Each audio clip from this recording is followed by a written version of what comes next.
Bonjour, aujourd'hui je vais vous présenter un exposé sur la population et le développement en Inde. Première question, décrit l'évolution de la population indienne entre 1950 et 2015.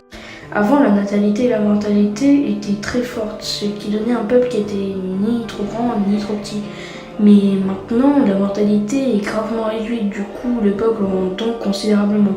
Vous pouvez voir sur ce graphisme et celui-ci. Deuxième question, relève deux facteurs qui expliquent la forte croissance de la population indienne. La réponse est simple, comme je l'ai dit précédemment, la mortalité a fortement baissé, du coup il y a plus de gens. Mais aussi il y a beaucoup de personnes qui n'ont pas accès à les méthodes de contraception.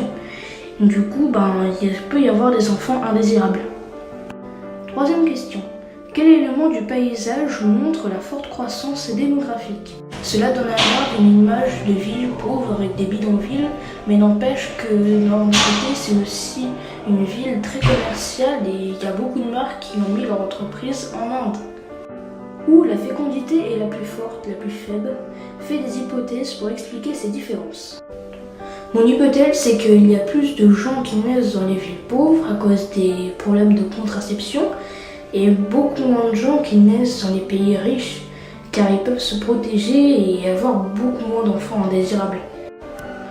Alors, petite parenthèse, là on va passer à la partie 2 alors que vous pouvez tourner la page, je vous attends. Non, en fait je rigole, j'ai la flemme de vous attendre.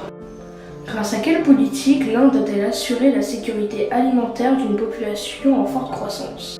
Cette révolution s'appelle la révolution verte, c'est-à-dire qu'ils font pousser beaucoup plus de plantes, donc ils mangent plus de plantes, et ça a permis à l'Inde de devenir un géant agricole. La situation alimentaire est-elle satisfaisante pour les Indiens? On peut dire que leur situation alimentaire n'est pas vraiment satisfaisante, mais elle est mieux qu'avant, parce qu'avant il y avait un enfant sur deux qui mourait de malnutrition permanente, mais bon, ça reste des légumes et ils n'ont pas beaucoup accès à la viande. Compare la carte avec la carte page 185. Que remarquez-vous? On peut remarquer que c'est les zones riches, là où il y a le moins d'habitants, qui ont accès aux toilettes et qui ont moins d'enfants. Relève trois défis que la forte croissance démographique pose à l'Inde. En premier défi, on pourrait nourrir plus d'1 milliard d'habitants. Ensuite, on pourrait régler les problèmes de pollution. Car avec plus d'1 milliard d'habitants, il y a beaucoup d'embouteillages et du coup ça fait de la pollution. En troisième défi, on pourrait donner accès aux toilettes à tous les habitants, car il y en a certains qui n'ont pas accès aux toilettes. Rédige quelques lignes décrivant la croissance démographique et expliquant ses effets en Inde. La forte croissance démographique a plusieurs effets néfastes, comme un des plus connus, les embouteillages permanents. Avec plus d'1 milliard d'habitants, ça m'étonnerait qu'on ne puisse pas avoir des embouteillages. Il y a plein de gens qui ont besoin de circuler. Il y a aussi un autre effet qui est la famine. Il y a encore plein de gens qui sont touchés par la famine en Inde, la plupart du temps les plus pauvres, ce qui donne un pays avec une mauvaise image. Mais n'empêche que l'Inde est aussi un pays très financier. Il y a plein d'entreprises qui ont mis leur siège en Inde, car il y a des habitants qui ont besoin de travailler.